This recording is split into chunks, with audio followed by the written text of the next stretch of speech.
नमस्कार, मैं हूं अंजलि। प्योर पटना में आपका स्वागत है। आज है 17 जनवरी, दिन शनिवार। खबरों की ओर बढ़ने से पहले चलिए एक नजर डालते हैं आज की सुर्खियों पर। पटना में होली पर विशेष फेस्टिवल बस सेवा शुरू। पटना में वापस आ रही दही खाओ इनाम पाओ प्रतियोगिता।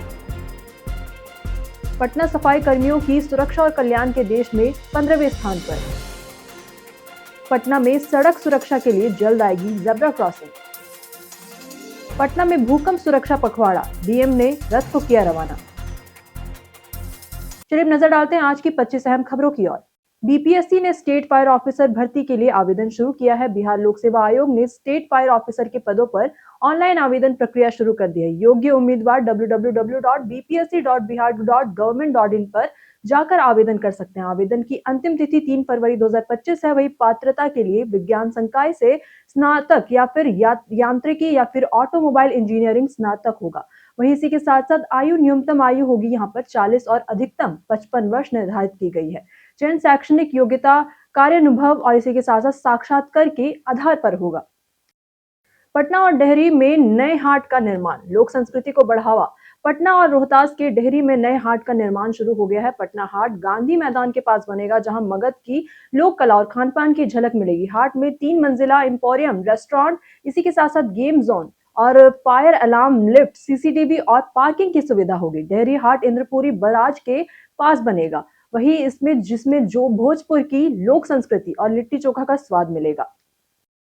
पटना में होली पर विशेष फेस्टिवल बस सेवा शुरू। पटना लौट रहे प्रवासी कामनगर और इसी के साथ साथ छात्र और इसी के साथ साथ नौकरी पेशा लोगों के लिए बीएसआरटीसी ने 15 फरवरी से 15 मार्च तक फेस्टिवल बस सेवा चलाएगी। वहीं दिल्ली, पंजाब, हरियाणा, उत्तर प्रदेश, पश्चिम बंगाल और झारखंड के रूटों पर लगभग 200 एसी और नॉन एसी डिलक्स बसें उपलब्ध होंगी। यात्रियों की सुविधा के लिए ऑनलाइन टिकट 1 फरवरी से bsrtc.government.in पर बुक की जा सकती है। इसी के साथ साथ अभी बहुत ही जल्द इसकी सेवाएं शुरू होगी। पटना बना राजस्व वसूली का केंद्र। 51 करोड़ का सबसे बड़ा लक्ष्य अगले वित्तीय वर्ष में राजस्व एवं भूमि सुधार विभाग को 800 करोड़ रुपए का वसूली करना है। वही इसमें सबसे बड़ा लक्ष्य पटना जिले को दिया गया है। पटना से 51 करोड़ रुपए राजस्व संग्रह किया जाएगा, जो राज्य में सबसे अधिक है। यह वसूली भू लगान, सैरात और सेस होगी और इसी के साथ साथ पटना के बाद नालंदा और गया का नंबर आता है। विभाग के सचिव जय सिंह ने सभी जिलाधिकारियों को पत्र भेजकर ये तय निश्चित किया है। इसी के साथ साथ अनुसार समय पर वसूली करने को भी कहा है। पटना में वापस आ रही है दही खाओ इनाम पाओ प्रतियोगिता। पटना की सुधा डेयरी प्रोजेक्ट में 20 जनवरी को प्रसिद्ध प्रतियोगिता दही खाओ इनाम पाओ का आयोजन होगा। यह प्रतियोगिता 2011 से हर साल सर्दियों में आयोजित हो रही है। वही इसमें 18 साल से अधिक आयु के पुरुष, महिला और वरिष्ठ नागरिक हिस्सा ले सकते हैं। प्रतिभागियों को 3 मिनट से ज्यादा और इसमें दही खाने की चुनौती दी जाती है। पिछले रिकॉर्ड होल्डर हरेंद्र और प्रणय कांत भी इस बार उपस्थित रह सकते हैं। वही रजिस्ट्रेशन 19 जनवरी तक मोबाइल पर की जा सकती है, जहां आप अपना नाम, पता, आयु और मोबाइल नंबर भेजकर कर सकते हैं। पटना हाईकोर्ट ने शराबबंदी में देरी से हुई सीलिंग को अवैध ठहराया। पटना हाईकोर्ट ने बिहार में शराबबंदी कानून के तहत 2 साल बाद की गई मकान सीलिंग को अवैध करार दिया है। कोर्ट ने कहा कि शराब की बरामदगी और इसी के साथ साथ तुरंत बाद ही सीलिंग करनी चाहिए। न्यायमूर्ति अरुण कुमार झा की पीठ ने याचिकाकर्ता नीलम देवी के मकान को तुरंत खोलने का आदेश दिया और राज्य सरकार पर 50,000 का जुर्माना भी लगाया। पटना में पाटलिपुत्र विश्वविद्यालय का भव्य दीक्षांत समारोह। पटना के पाटलिपुत्र विश्वविद्यालयों के छात्रों के लिए आज बेहद खास दिन है, जहां 29 जनवरी को होने वाली दीक्षांत समारोह में शामिल होने वाले के लिए यहां पर ऑनलाइन रजिस्ट्रेशन का आखिरी मौका है। जो छात्र आज पंजीकरण नहीं करेंगे वे समारोह में शामिल नहीं हो पाएंगे। वही इस बार का समारोह बेटियों के नाम रहेगा। 31 गोल्ड मेडल और 22 छात्राओं को सम्मान मिलेगा। पटना सफाई कर्मियों की सुरक्षा और कल्याण के देश में 15वें स्थान पर। आपको बताएं कि केंद्रीय सामाजिक न्याय एवं अधिकारिता मंत्रालय ने जनवरी में होने वाले राष्ट्रीय कार्यक्रम के लिए पटना को चुना है। 65 शहरों में पटना 15वें स्थान पर है। नगर निगम द्वारा सफाई कर्मियों और दैनिक कर्मियों की सुरक्षा और कल्याण के लिए किए गए प्रयासों को राष्ट्रीय स्तर पर सराहा गया है। इसी के साथ साथ स्वच्छाग्नि की टीम में केवल महिलाएं हैं जो स्लम बस्तियों में है। वहीं इसी के साथ साथ हाल ही में सफाई कर्मियों के वेतन में भी 50% तक की वृद्धि की गई है। पटना में भ्रष्टाचार में संलिप्त राजस्व कर्मचारी बर्खास्त। आपको बताएं कि पटना डीएम ने भ्रष्टाचार के आरोप में राजस्व कर्मचारी राजा कुमार को तत्काल प्रभाव से बर्खास्त कर दिया है। राजा कुमार मसौड़ी अंचल कार्यालय में स्थित है, इसी के साथ साथ निलंबित किए गए हैं उन्हें, और उन पर कार्य में अनियमितता, इसी के साथ साथ स्वच्छकारिता और इसी के साथ साथ आवेदकों के अनुचित मांग करने का आरोप था। 23 दिसंबर 2025 को उन्हें निगरानी विभाग ने गिरफ्तार किया था। अनुशासनिक जांच में सभी आरोप प्रमाणित पाए गए हैं। पटना फेमस पर्सनालिटी में आज बात होगी जयप्रकाश नारायण की। इन्हें लोकप्रिय रूप से जेपी के नाम से भी जाना जाता है। जयप्रकाश नारायण ने देश में भ्रष्टाचार और अन्याय के खिलाफ आवाज उठाई और विशेषकर आपातकाल में समय 1975 में जन आंदोलन की अगुवाई की। वे सर्वजन हिताय सर्वजन सुखाय के आदर्शों के प्रतीक थे। पटना में उनका जन्म हुआ और उन्होंने यहां से अपनी शिक्षा और राजनीतिक यात्रा शुरू की। आज उनके योगदान को याद करते हुए हम उनके संघर्ष, आदर्श और समाज के प्रति उनके समर्पण को सलाम करते हैं। पटना में सड़क सुरक्षा के लिए जल्द आएगी जेब्रा क्रॉसिंग। पटना समेत राज्य के सभी जिलों में पैदल सड़क पार करने के लिए जेब्रा क्रॉसिंग बनाई जाएगी। ये खासकर चौक चौराहों और भीड़ वाले स्थानों पर बनेगी। जेब्रा क्रॉसिंग पर ट्रैफिक जवान तैनात रहेंगे और लोगों को सुरक्षित सड़क पार करने के लिए वाहन थोड़ी देर के लिए रोके जाएंगे। फुट ओवरब्रिज का खर्च ज्यादा और उपयोग कम होने के कारण यह निर्णय लिया गया है। जाने कैसा रहेगा पटना के मौसम का मिजाज। पटना समेत बिहार के कई जिलों में धूप निकलने से थोड़ी राहत मिली है, लेकिन पहाड़ों पर बर्फबारी और उत्तर भारत से आ रही ठंडी हवाओं के चलते ठंड फिर से बढ़ सकती है। पटना मौसम केंद्र ने राज्य के 8 जिलों में कोहरे का येलो अलर्ट जारी किया है। पिछले कुछ दिनों में 20 जिलों में न्यूनतम तापमान 10 डिग्री से नीचे दर्ज हुआ है, जिससे सुबह और रात में ठिठुरन बढ़ गई है। पटना में विकास योजनाओं के लिए भू अर्जन की गति बढ़ाई जाएगी। पटना जिले में दानापुर बिहटा एलिवेटेड और इसी के साथ साथ मेट्रो फिनिसिटी और भारतमाला जैसे बड़े विकास प्रोजेक्ट्स के लिए भू अर्जन प्रक्रिया तेज की जाएगी। जिला प्रशासन ने मौजावार शिविर लगाकर भूमि हस्तांतरण और मुआवजा भुगतान की प्रक्रिया शुरू करने का निर्देश दिया है। डॉक्टर डीएम त्यागराजन ने कहा कि 30 से अधिक परियोजनाओं में काम चल रहा है और बाधाओं को शीघ्र दूर किया जाएगा। पटना फेमस पर्यटक स्थल में आज बात होगी बापू टावर की। महात्मा गांधी को समर्पित देश का सबसे बड़ा बापू टावर गार्दनी बाग में स्थित है। वही बापू टावर सिर्फ शहर का आकर्षण नहीं है, बल्कि इसकी ऐतिहासिक और सांस्कृतिक महत्ता भी है। यह स्थल पटना की पहचान में अहम योगदान देता है और पर्यटकों के लिए आकर्षण का केंद्र है। यहाँ गोल और आयताकार भवनों में घूमते हुए गांधी जी और बिहार के इतिहास की जानकारी मिलती है।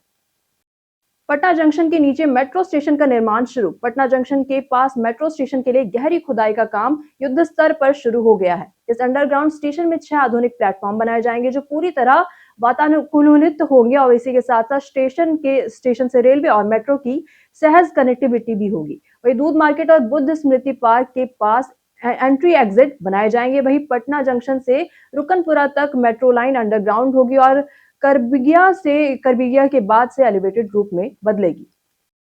पटना में भूकंप सुरक्षा पखवाड़ा, डीएम ने रथ को किया रवाना। पटना में भूकंप से होने वाले नुकसान को कम करने के लिए जिला प्रशासन ने भूकंप सुरक्षा पखवाड़ा शुरू कर दिया है। डीएम डॉक्टर त्यागराजन ने हरी झंडी दिखाकर जागरूकता रथ रवाना किया है। वहीं इस अभियान में मॉक ड्रिल, प्रशिक्षण कार्यशालाएं, नुक्कड़ नाटक और प्रचार वाहनों के माध्यम से लोगों को सुरक्षित रहने के उपाय बताए जाएंगे। पटना के बहादुरपुर कॉलोनी में 750 फ्लैट्स पर अवैध कब्जा। पटना के बहादुर आवासीय कॉलोनी में बिहार राज्य आवास बोर्ड ने 750 से अधिक फ्लैट्स पर अवैध कब्जा करने वाले को अंतिम चेतावनी दी है। बोर्ड ने कहा कि 15 दिनों के भीतर कब्जा हटाना अनिवार्य है। वही नियम नहीं मानने पर जिला प्रशासन की मदद से कब्जा हटाया जाएगा और अतिक्रमणियों को उनके खिलाफ जो है कानूनी कार्यवाही की जाएगी।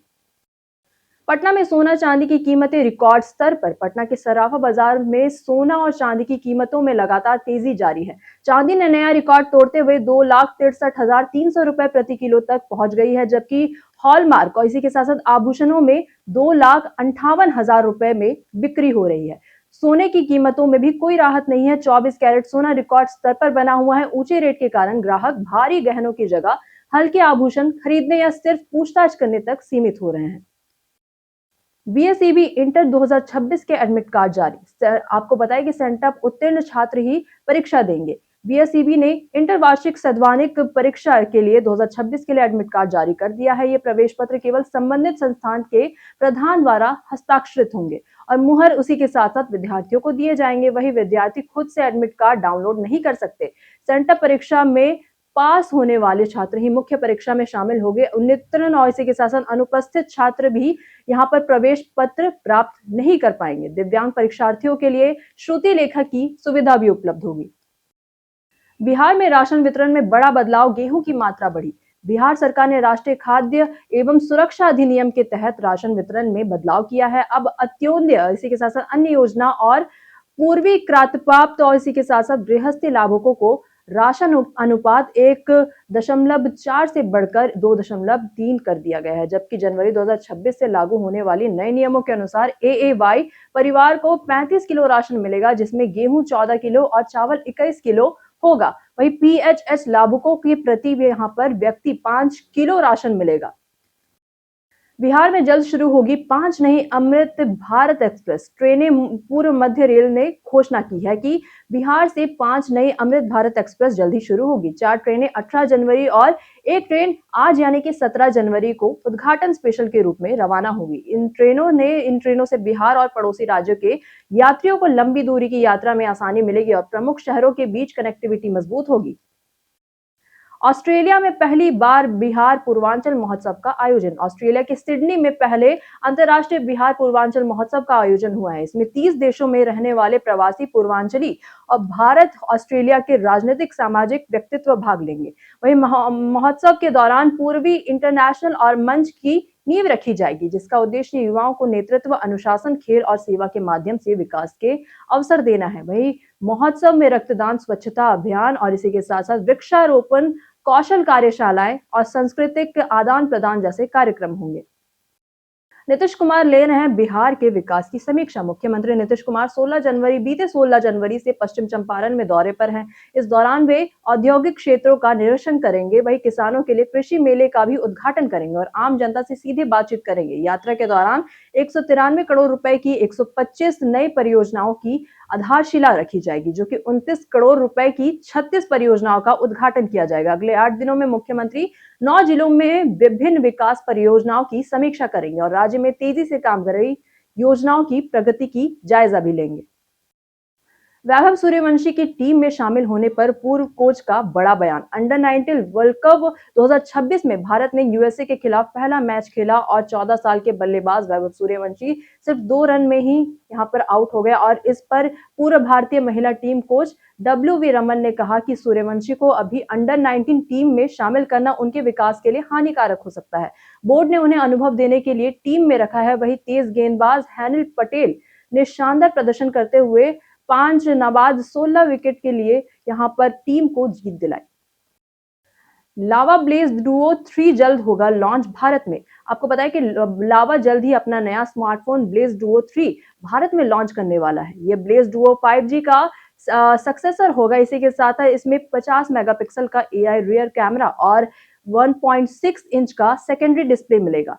सेल्फी के लिए 8 मेगापिक्सल का फ्रंट कैमरा मिलेगा। वही 5000 mAh बैटरी और 33W फास्ट चार्जिंग सुविधा भी दी जाएगी।